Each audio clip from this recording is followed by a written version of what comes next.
22 अप्रैल 2025 दोपहर के 2:37। पहलगाम की वादियों में सब कुछ सामान्य दिख रहा था। ठंडी हवा चल रही थी। देवदार के ऊंचे पेड़ स्थिर खड़े थे। दूर बर्फ से ढके पहाड़ धूप में चमक रहे थे। सैलानी तस्वीरें ले रहे थे। बच्चे हंस रहे थे। घोड़े पगडंडियों पर धीरे धीरे बढ़ रहे थे।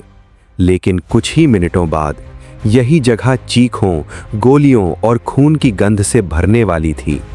और सबसे डरावनी बात यह थी, हमला शुरू होने से पहले ही हमलावर जीत चुके थे, क्योंकि उन्होंने केवल लोगों को नहीं चुना था, उन्होंने भारत की शांति पर निशाना साधा था। पहाड़ियों के पीछे जंगलों की ओट में कई परछाइयां कई दिनों से छिपी बैठी थीं। वे रास्तों को देख रही थीं, सुरक्षा की चाल समझ रही थीं, भीड़ के समय नोट कर रही थीं और सही क्षण का इंतजार कर रही थीं। फिर अचानक घाटी में गोलियों की पहली आवाज गूंजी। पक्षियों का झुंड आसमान में उड़ा। घोड़े बेकाबू होकर भागे। बच्चों की चीखें हवा में भर गईं। लोग समझ ही नहीं पाए कि हुआ क्या है। कुछ लोग जमीन पर गिर पड़े, कुछ अपनों का नाम पुकारते रहे, कुछ भागे, लेकिन किस दिशा में भागे ये किसी को नहीं पता था। एक पिता अपने छोटे बेटे को ढूंढते हुए भीड़ में चिल्ला रहा था। एक स्थानीय युवक 2 घायलों को खींचकर पत्थरों के पीछे ले जा रहा था। एक महिला अपने कांपते हाथों से फोन मिलाने की कोशिश कर रही थी, लेकिन नेटवर्क टूट चुका था। कुछ ही सेकंड में पहलगाम एक पर्यटन स्थल से युद्ध क्षेत्र बन चुका था। जो हमला हुआ वो सिर्फ कुछ मिनटों की हिंसा नहीं था, वो एक संदेश था, सुनियोजित, समयबद्ध और भय पैदा करने के लिए रचा गया संदेश। हमलावरों ने ऐसी जगह चुनी थी जहां लोग निहत्थे थे, जहां कैमरे कम थे, जहां प्राकृतिक सुंदरता सुरक्षा का भ्रम पैदा करती थी। यही आधुनिक आतंक की रणनीति है। वहां वार करो जहां सामान्य जीवन सबसे सुरक्षित दिखता हो। शुरुआती अफरा तफरी में किसी को समझ नहीं आया कि हमलावर कितने थे, कहां से आए थे और कितनी देर रुकेंगे। लेकिन हमला खत्म होने के बाद असली खेल शुरू हुआ। मोबाइल फोन पर टूटती खबरें आने लगीं। सोशल मीडिया पर अपुष्टित वीडियो फैलने लगे। देश भर में सिर्फ एक सवाल था, आखिर पहलगाम में हुआ क्या है? शाम 4 बजे तक नई दिल्ली में आपात बैठकें शुरू हो चुकी थीं। कंट्रोल रूम जाग चुके थे।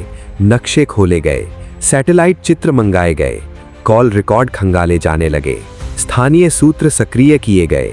हर मिनट महत्वपूर्ण था, क्योंकि आतंकवादी हमला केवल उस समय तक हमला नहीं रहता जब तक गोलियां चलती हैं। उसका दूसरा चरण तब शुरू होता है जब हमलावर भागते हैं, और तीसरा चरण तब जब वे दुनिया को संदेश भेजते हैं कि वे बच निकले।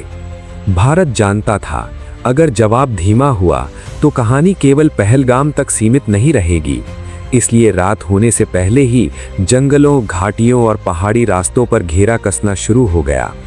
लेकिन पहलगाम का भूगोल जितना सुंदर है, उतना ही खतरनाक भी। घने जंगल, संकरे रास्ते, ऊंचाई, अचानक बदलता मौसम और ऐसे दर्जनों प्राकृतिक छिपाव स्थल जहां कोई घंटों नहीं, कई दिनों तक छिप सकता है। यही वजह थी कि ये अभियान सिर्फ ताकत से नहीं, धैर्य से लड़ा जाना था। ड्रोन उड़ाए गए, थर्मल सेंसर लगाए गए, रात में पहाड़ियों को स्कैन किया गया, संदिग्ध मार्ग चिन्हित हुए। हर गांव, हर पगडंडी, हर छोड़ी हुई झोपड़ी जांच के दायरे में आ गई। तीसरे दिन पहली बड़ी गलती आतंकियों से हुई। एक छिपे हुए संपर्क बिंदु से संचार उपकरण बरामद हुए। कुछ डिजिटल संकेत सीमा पार नेटवर्क की ओर इशारा कर रहे थे। कुछ स्थानीय मददगारों के नाम सामने आने लगे।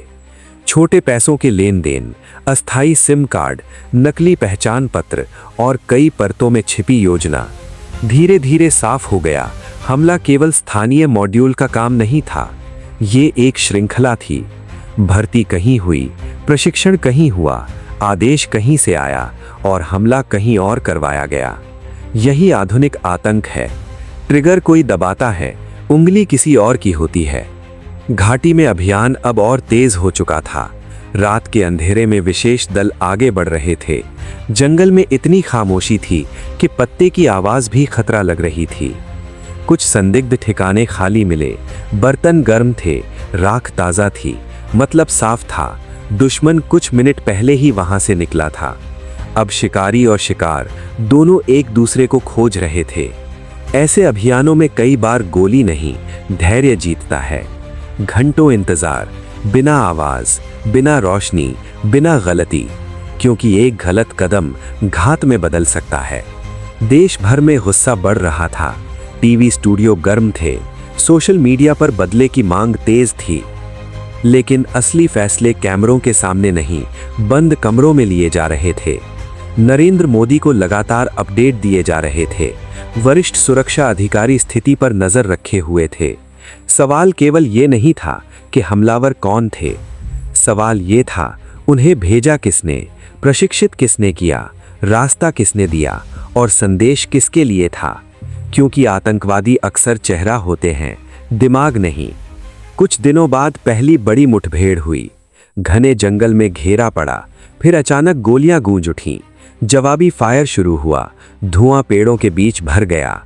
जब सब शांत हुआ तो कुछ शव मिले, कुछ आधुनिक हथियार मिले, कुछ संचार सामग्री मिली, लेकिन कई सवाल अब भी जिंदा थे। क्योंकि हर खत्म हुए मॉड्यूल के पीछे अगला मॉड्यूल तैयार हो सकता है। यही कारण है कि आतंकवाद को केवल मुठभेड़ों की संख्या से नहीं मापा जाता, उसे मापा जाता है भर्ती रुकने से, फंडिंग टूटने से, स्थानीय समर्थन खत्म होने से और विचारधारा कमजोर होने से। इस हमले के बाद सुरक्षा ढांचे में कई बदलाव तेज हुए। पर्यटन क्षेत्रों की सुरक्षा समीक्षा हुई, स्थानीय खुफिया नेटवर्क मजबूत किए गए, डिजिटल ट्रैकिंग बढ़ाई गई, सीमा गतिविधियों का विश्लेषण तेज हुआ, त्वरित प्रतिक्रिया इकाइयों की भूमिका बढ़ाई गई। संदेश साफ था, जो पहलगाम में हुआ उसे नया सामान्य नहीं बनने दिया जाएगा। लेकिन एक और सच्चाई सामने आई, आधुनिक आतंक अब सस्ता हो चुका है। कुछ हथियार, सीमित लोग, स्थानीय मदद, डिजिटल समन्वय और असर राष्ट्रीय स्तर पर। यही 21वीं सदी का असामान्य युद्ध है, जहां हमला छोटा होता है लेकिन प्रभाव विशाल।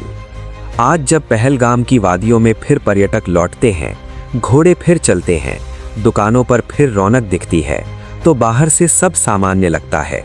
लेकिन कुछ जगहें कभी पहले जैसी नहीं होती। उन पेड़ों ने वो दिन देखा है, उन रास्तों ने वो डर सुना है, उन पहाड़ियों ने वो धुआं महसूस किया है। और हर सुरक्षा अधिकारी जानता है, शांति सुंदर नज़ारों से नहीं आती, शांति आती है सतर्कता से।